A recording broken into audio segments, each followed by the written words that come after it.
we're going to continue talking about multivariate convergence and various multivariate limiting theorems.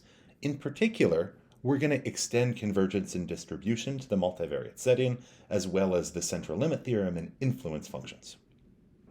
We're going to engage with these ideas using the same motivating question we looked at before.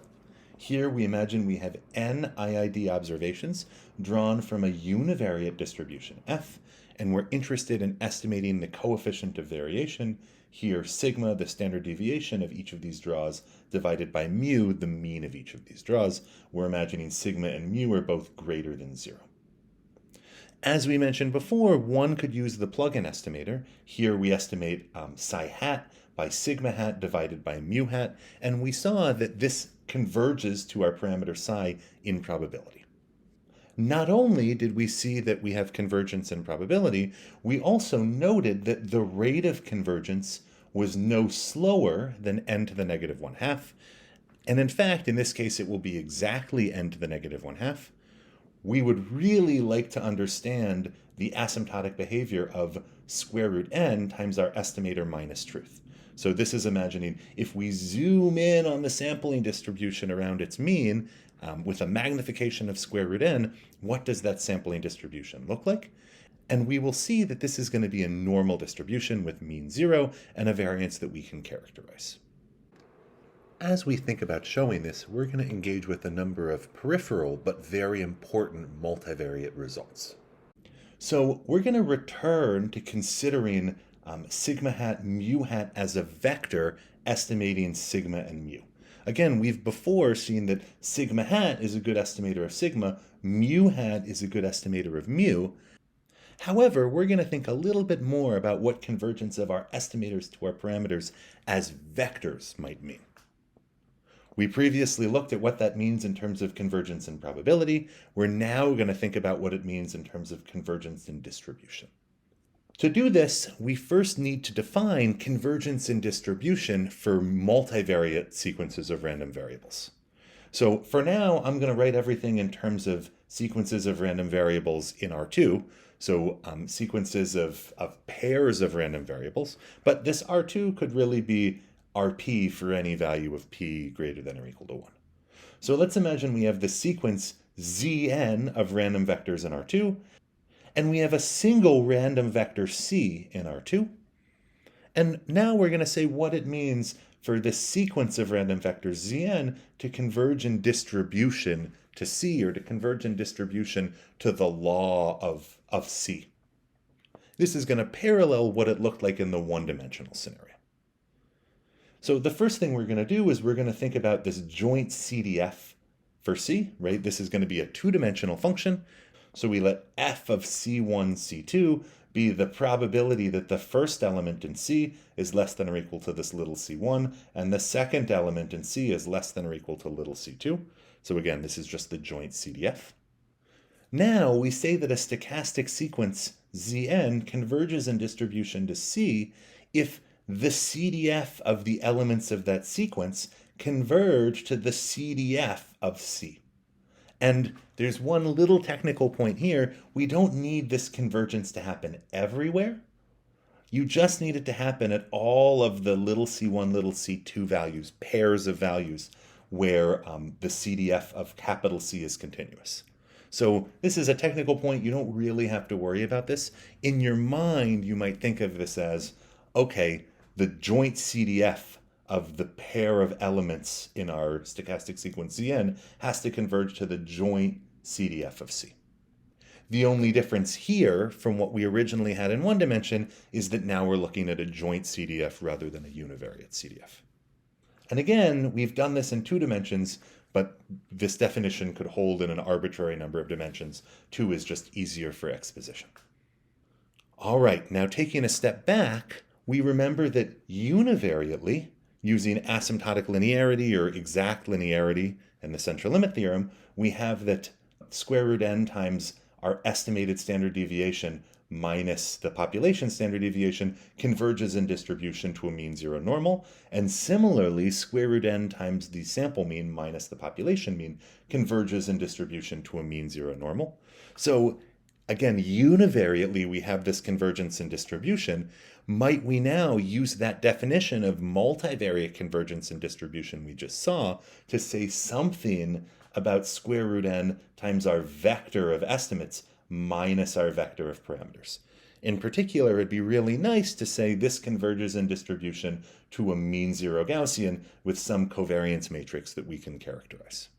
As we'll see next, there are a couple of results, the multivariate central limit theorem combined with thinking about multivariate influence functions, that will allow us to do this. So we're now going to extend the central limit theorem that previously was just for sequences of vectors in the real numbers, R1, to its multivariate version, which now takes sequences of random vectors in higher dimensions, in Rp for p potentially greater than 1. So let's imagine here we have this sequence of random vectors, z1, z2, zn, etc., drawn identically and independently from some distribution f that's now in p-dimensional reals. And let's let mu denote the mean of each of these. Again, they're IID, so they all have the same mean. And let's let sigma denote the covariance matrix of each of these vectors. And here we are imagining that this covariance matrix is finite. In that case, the multivariate central limit theorem tells us that if we take our sample mean, and this is now a vector, and we subtract from it our population mean, which again is now a vector, and we scale that up by square root n, this converges in distribution to a normal with mean 0. This 0 is now a vector, so maybe I should have underlined it. And covariance matrix sigma. So again, this is really an analog to the univariate central limit theorem, or an extension to. If p is equal to 1, this gives us exactly the univariate central limit theorem. The one thing that really changes here is that now we have covariance between each of the elements in this asymptotic random vector. All right, so how are we going to apply the multivariate central limit theorem to this quantity? Right? If each of these were sample means or empirical averages, then that would be relatively straightforward. We could just directly apply the multivariate central limit theorem.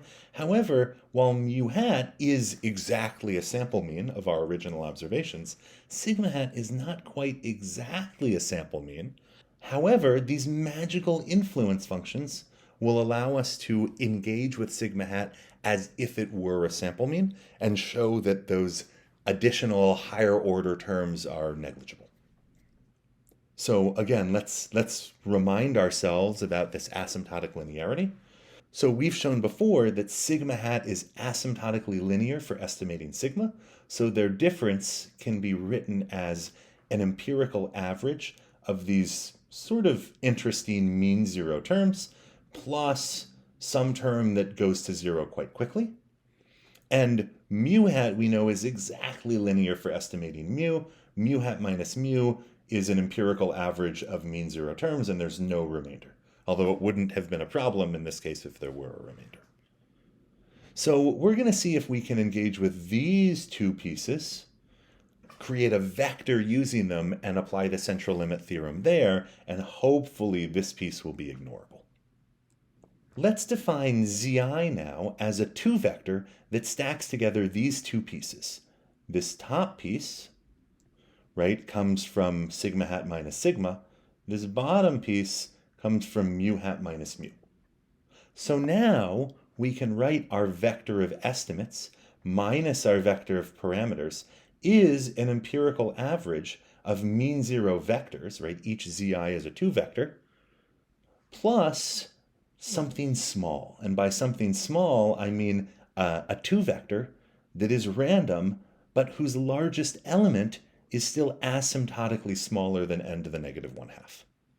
So we might think of this as a vector version of that asymptotic linearity thing that we had seen before. And in fact, we could call this a multivariate asymptotically linear estimator. And in addition, that would mean that this piece right here is the influence function. In this case, the influence function is a vector valued function as opposed to a scalar valued function. All right, so now for the moment, if we ignore this, if we just sort of cross it out and pretend like it doesn't exist, then we could apply the central limit theorem to this, right? This is an average of mean zero terms. So if we multiply this by square root of n, then we know that this will converge to a normal distribution with mean zero and covariance matrix sigma that's based on the covariance of the entries in here.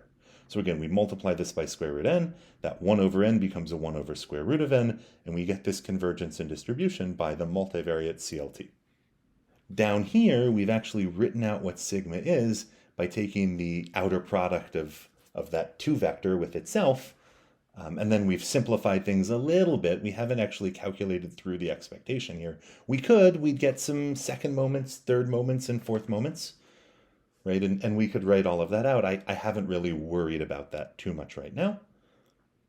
So again, just to take a step back, what we have said is, essentially, if this were ignorable, then square root n times this piece would have a normal asymptotic limit with mean zero and variance sigma. It would converge in distribution to that limit in this multivariate sense. Now we just have to deal with this last little term. So I've formally multiplied through by square root of n. We have our asymptotically normal piece. And now we have our square root of n times small n here. And this piece, if we look at it element by element and look at the largest element, converges in probability to 0. So in fact, this whole vector, in the sense we talked about on the previous slide set, converges in probability to 0. So now we haven't really talked about multivariate Slutsky's theorem here, but you can apply a multivariate analog of Slutsky's theorem. We're not going to go into a ton of detail on that.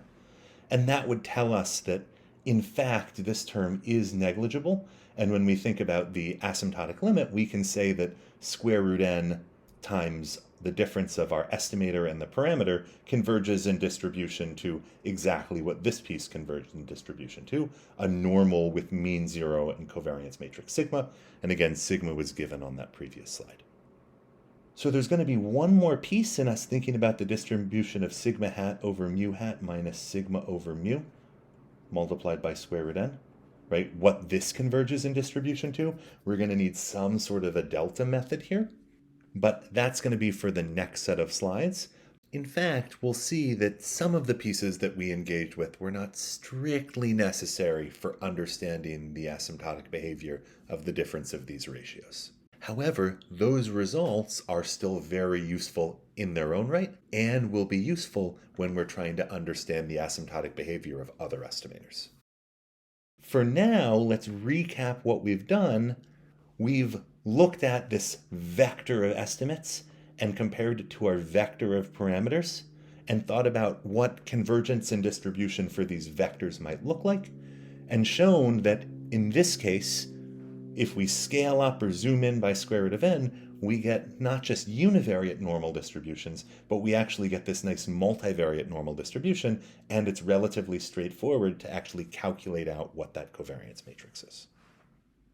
Now, the work that we just did engaged with a pair of parameters, sigma and mu, and a pair of estimators, sigma hat and mu hat. However, we can actually do this with an arbitrarily large finite number of parameters. Here, let's imagine we have p parameters, psi1 up to psi p, and p asymptotically linear estimators, psi1 hat up to psi p hat. In addition, let's denote their influence functions by phi1 up to phi p. Rather than engaging individually with asymptotic linearity and influence functions and corresponding asymptotic normality of each of these estimators minus its parameter, we can actually think of them as vectors. So we can look at the vector of estimators minus the vector of parameters, scale up or zoom in by square root of n, and the work that we just did will tell us that this converges in distribution to a normal with mean zero, and covariance matrix that engages with the influence functions.